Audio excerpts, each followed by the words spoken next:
Fun fact: the show played a significant role in popularizing the hillbilly chic style during the 1960s. The characters, particularly Ellie Mae Clampett, sported a distinctive look that included gingham dresses, denim overalls, and cowboy boots, which became iconic representations of rural fashion. Ellie Mae's outfits often featured playful and feminine details, such as floral patterns and frills, which contrasted with her rugged, outdoorsy lifestyle. The show's portrayal of this unique style resonated with audiences and influenced fashion trends at the time, leading to a resurgence of interest in country and Western attire.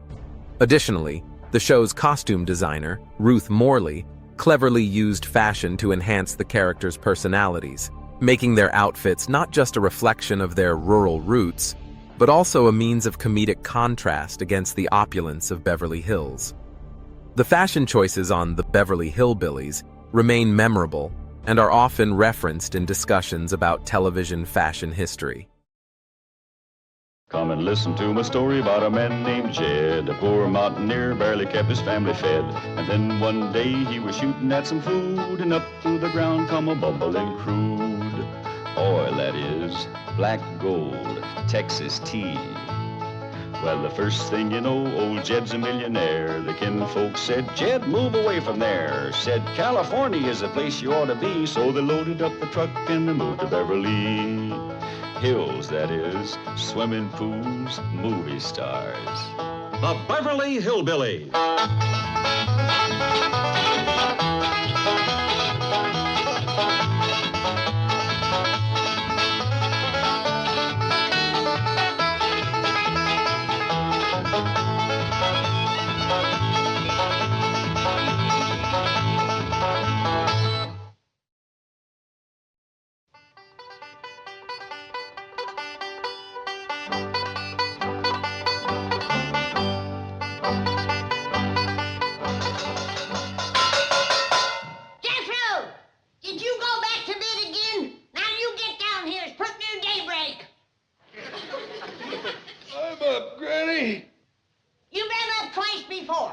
Now, if you ain't dressed and down here in 5 minutes, you go without breakfast.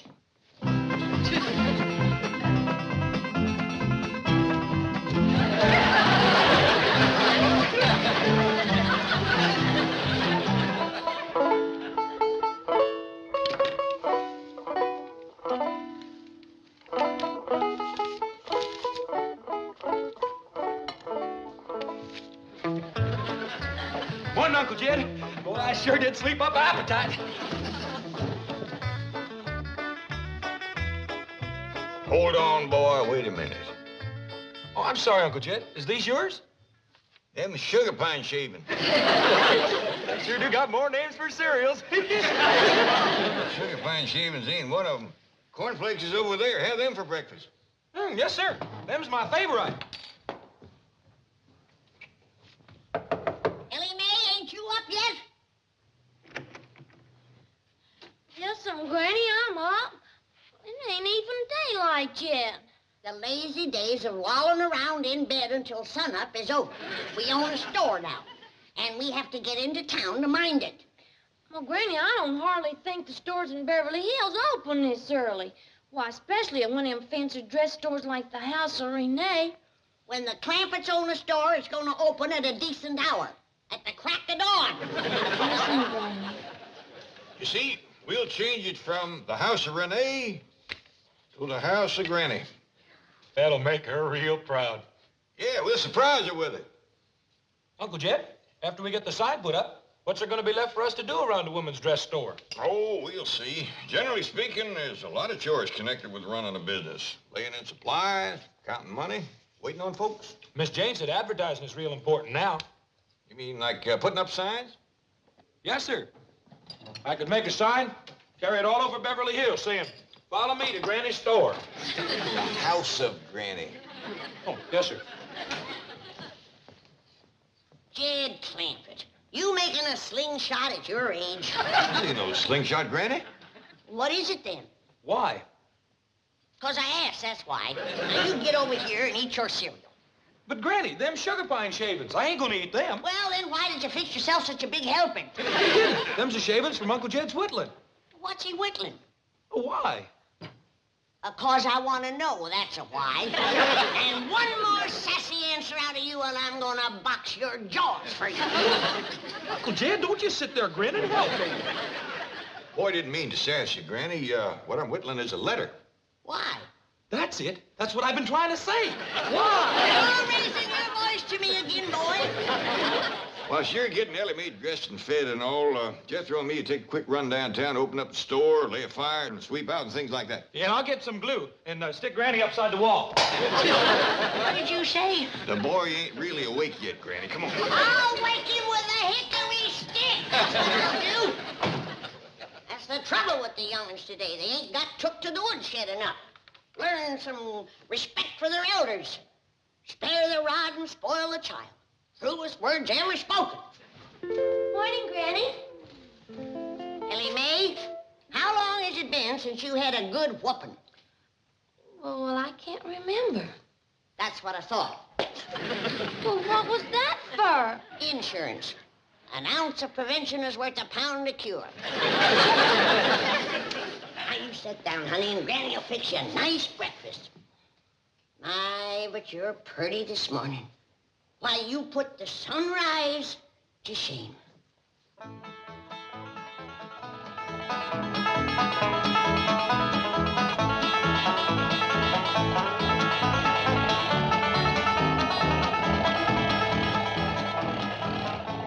Looks to me like there ain't a soul stirring, Uncle Jed. Yeah, I reckon we're getting a jump on these other storekeepers. Age to start early. But if there's nobody up, who's gonna buy from us? Well, it'll take a little while for folks to find out. Maybe we can have a early bird sale. Nickel or a dime off on every dress bought before 6 o'clock in the morning. Yes, that'll bring them in. Yeah, that's a good lesson for you, Jethro. For all young'uns. If you're willing to get up a little earlier, work a little harder, think a little smarter than the next fella, folks will take notice of you. Yes, sir.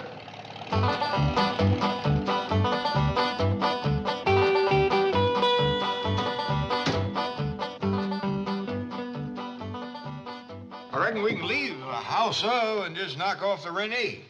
Yes, sir. Jethro, did we get keys to our store? Not that I know of. You want me to bust it open? Oh, I reckon I can pick this lock.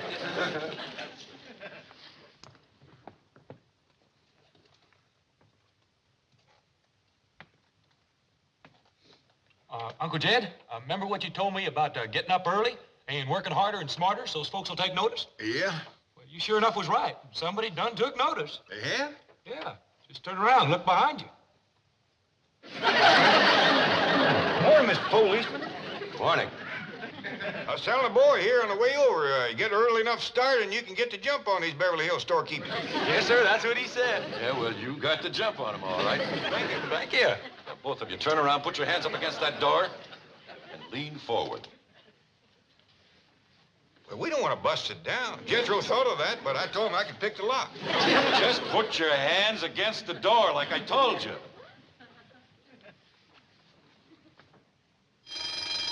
Hey, the phone's ringing in there. I better get back to work on this lock. That's the burglar alarm. You mean somebody's trying to rob this store? Yeah, wise guy. Quick, Jethro, bust down the door or let's stop him. Don't move. Joe!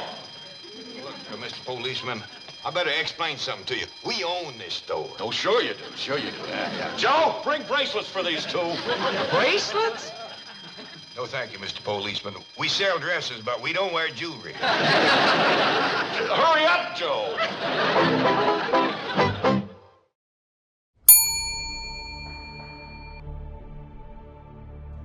Question 1. What does the policeman think Clampetts are up to? 1. Breaking into the store. 2. Making dresses. 3. Feeding the animals.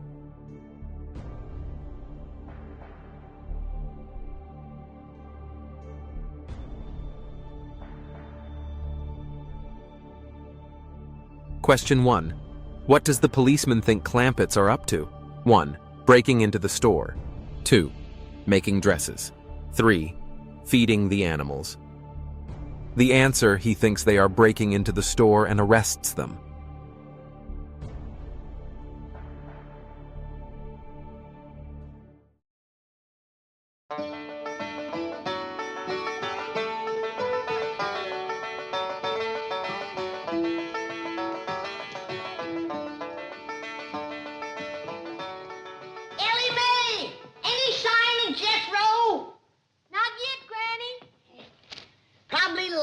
gag him someplace. I should have hit-resticked that boy this morning. He was asking for it, and I should have given it to him. Granny, maybe there's so many customers down to the store that Pa couldn't spare Jethro to come and get us. Can't sell anything until we bring these things in. Granny, you ain't fixing to sell my dress ain't pearl made for me. No, Ellie Mae. We's gonna put this outside the store to draw the women in. Oh, hanging on one of them there dummies. Yeah. Where is that boy? Hello? Jethro? Where you lollygagging at? Well, you just get yourself out of that jail. Jail? Uncle Jed and me got arrested by the police. Is both of you in jail? Who's minding the store? Well, nobody, Granny. Gee whiz, I just told you we got arrested.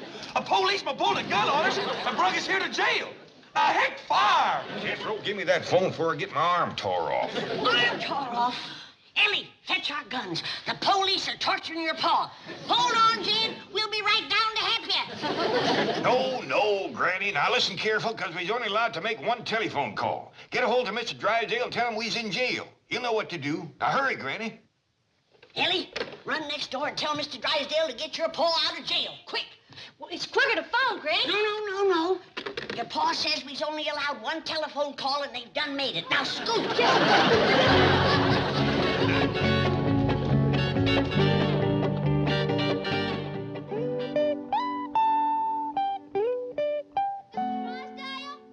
Mr. Drysdale?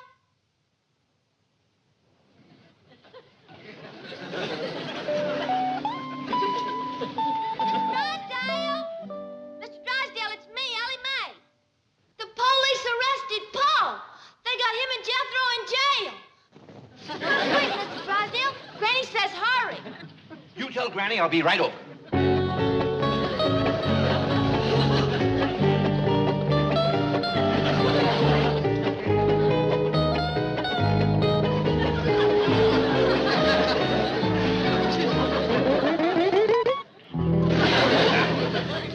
What was it again they arrested you for, Mr. Drysdale? Indecent exposure, creating a public disturbance, drunk and disorderly, resisting arrest.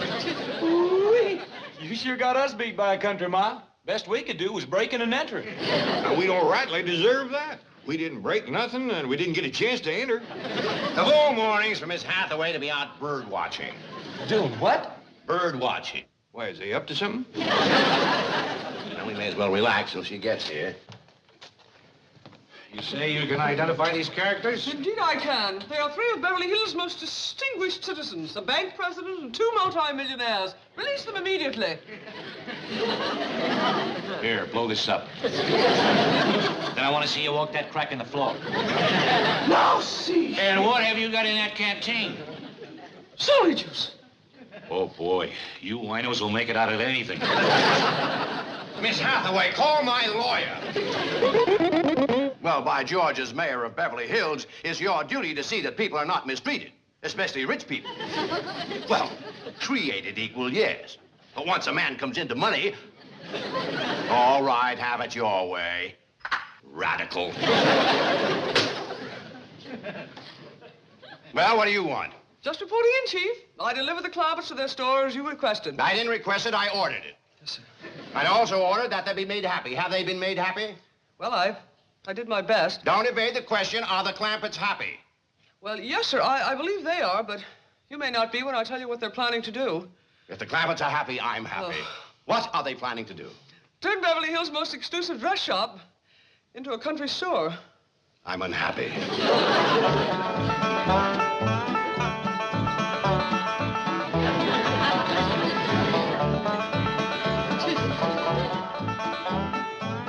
How's that look to you, Miss Storekeeper? Dandy, Jed. I always did want to run a store. Yeah, I know, Granny. Gives you a chance to meet folks, chew the fat with them, and get acquainted. Yeah, ain't nobody got a better chance to talk to people than a storekeeper. Unless it's a barber.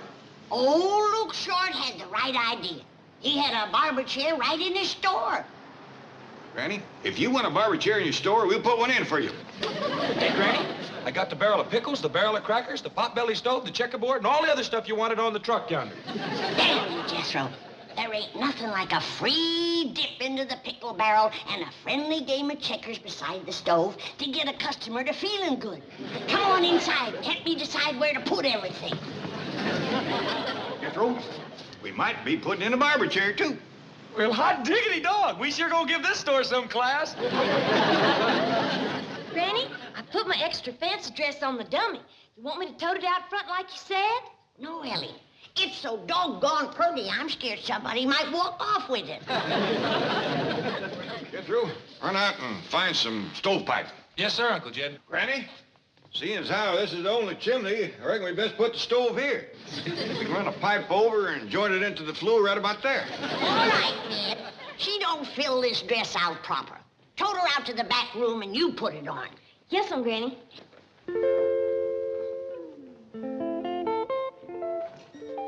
Bonjour, mademoiselle. What have we here? Well, that's a dress. We are selling this? Oh, no, this ain't for sale. Oh, thank goodness. I feel the same way. Wait, if it ain't Morris, the door opener. Maurice. Bonjour, madame.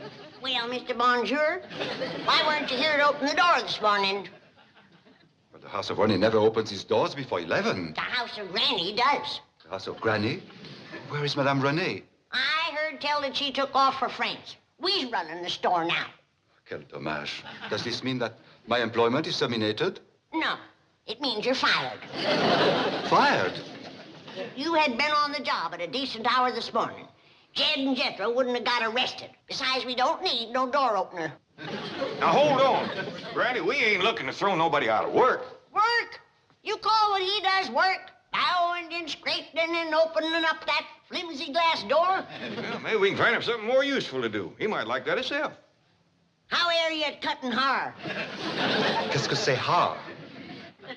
What'd he say, Jed? I ain't sure, but I don't think he does it. Well, how are you on checkers? Qu'est-ce que c'est checkers? Well, maybe he's got some ideas of his own. Man always does better when he's doing work of his own choosing. Anything you'd special like to do? Oh, monsieur, if you are serious, I will run home and get my sketches and designs. You see, all my life I have wanted to be a couturier. There you are, Granny, you see? Man wants to couture. What's that? Well, let him show us. All right, young fella, go right ahead and commence coutouring. Oh, monsieur, merci beaucoup.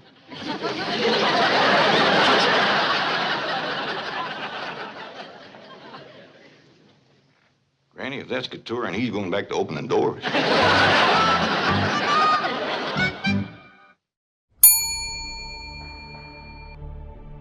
Question 2.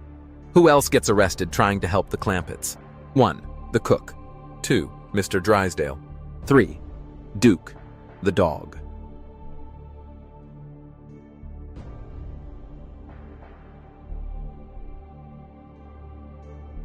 Question 2. Who else gets arrested trying to help the Clampetts? 1. The cook. 2. Mr. Drysdale. 3. Duke, the dog.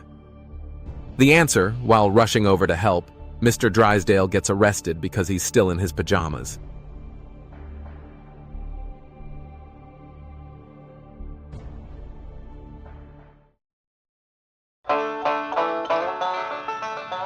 Look, Chief, they've changed it from the house of Renee to the house of Granny. So what? We'll just get fancier letters made and spell it Granee, the house of Granny.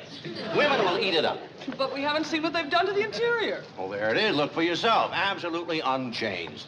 Still the most beautiful dress shop in Beverly Hills. But there's still another problem. Without the couturier to design dresses, what will they sell? Bubble gum if it makes them happy. Chief, they'll lose money. Great. The bigger the loss, the bigger the tax write-off. Now get rid of that long face. When we see the Clampetts, we're going to be smiling.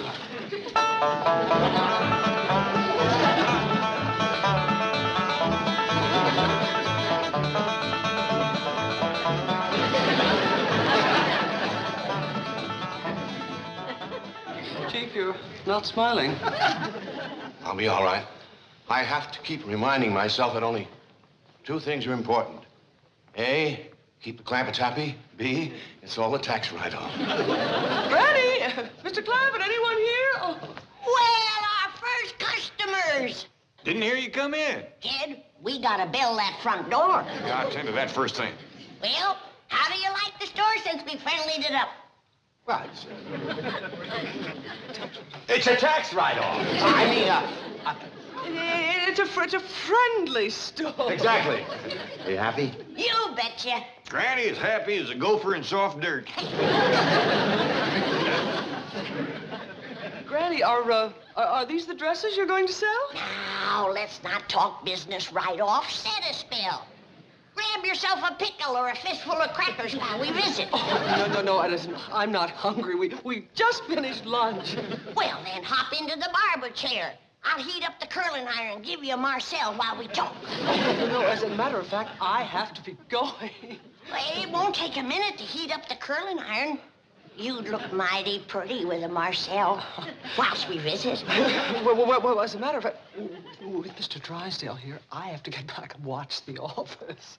Oh, so he can stay and visit. Exactly. Don't say anything. No, I won't say it. It's a beauty, all right. Something Granny always wanted, a store with a barber chair. Jed, fetch over the checkerboard. You and Mr. Drysdale can have 8 or 10 good hot games while I cut his hair. What? Now, wait a minute. It'll give the three of us a good chance to visit. Ain't nothing like a barber chair for jawing over the news. I'll get the boat. Granny, there's nothing I'd rather do than play checkers, get my hair cut, and discuss the news, but Miss Hathaway and I can't be gone too long at the same time, so I'll just rush back and let her stay, eh? Now, she done went back so you could stay. No. Wonderful girl. Now, stay back. I'm gonna throw in a free shave. Well, no, Mr. Drysdale is attending the opening of a new store. It's the House of Grenade. Yes, I'll tell him when he gets back. He's back. And it's the House of Horrors. What happened? You ran out on me, that's what happened. Now get over there and do your duty. Duty? You heard me. You eat those pickles. You munch those crackers. You play those checkers. And you chew that fat. And do it now.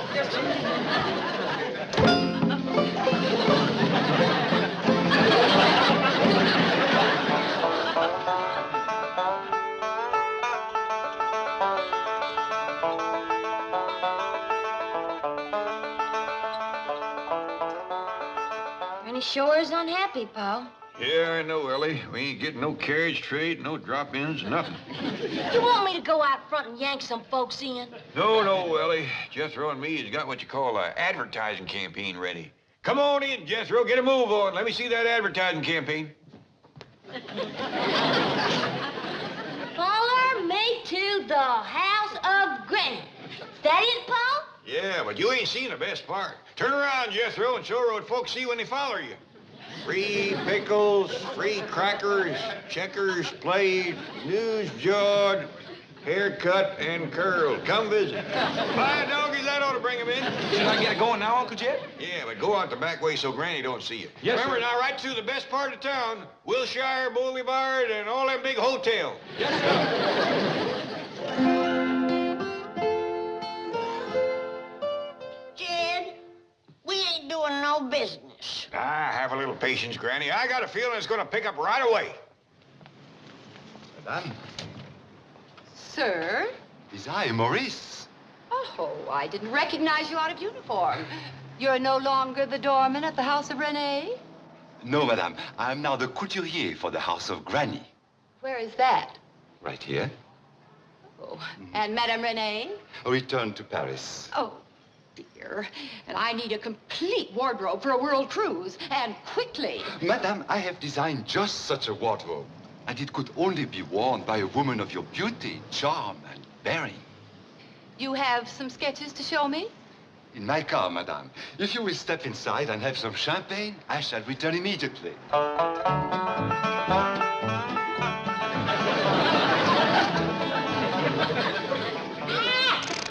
Jed, Ellie, we got one. We got a customer. What's your name, honey? Oh, it don't make no difference anyway. This here is my son-in-law, Jed Clampett. Howdy, ma'am. This is his daughter, Ellie. Ain't that a purty dress? That's the kind of work we turn out here. Now, let's not talk business yet. Here, drop your meat hook in here and grab hold of a pickle. Oh, no, please. What's the matter? Ain't your gloves clean? Well, I'll do it for you. Ooh-wee!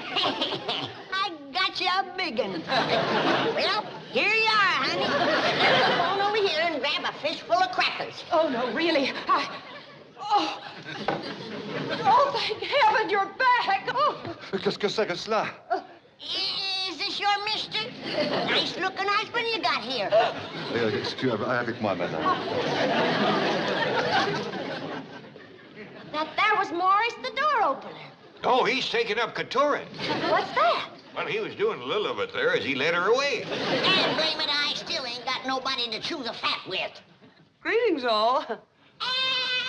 Miss Jane, here, have a pickle. Have some crackers. Play some checkers. Sit in the barber chair. This quitclaim deed is ready for your signature, Mr. Clampett. Mighty generous thing you're doing, giving the shop away scot-free. Oh, I reckon everybody's gonna be happier. Granny says Beverly Hills ain't no place to run a store. Folks just ain't the visiting kind. By the way, where is Granny? I saw her on the truck when you drove up. Oh, Jethro took her over by the store. She forgot something. Thanks for keeping my curling iron, Morris. Dandy sign. You have made me very happy, madame. And please express my gratitude to Mr. Clampett. I'll do it. I'm going to see him right now.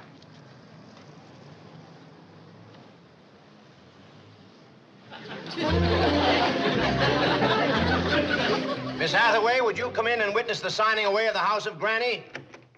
With pleasure.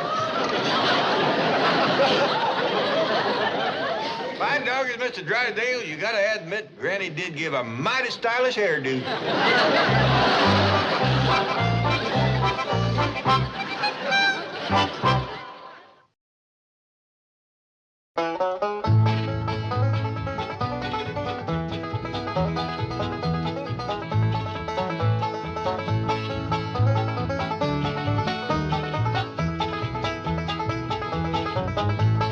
Now it's time to say goodbye to Jed and all his kin.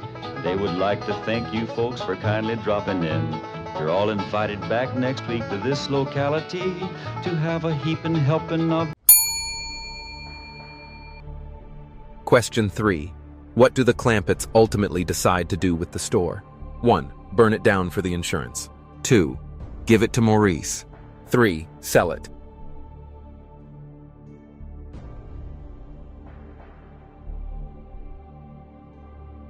Question 3.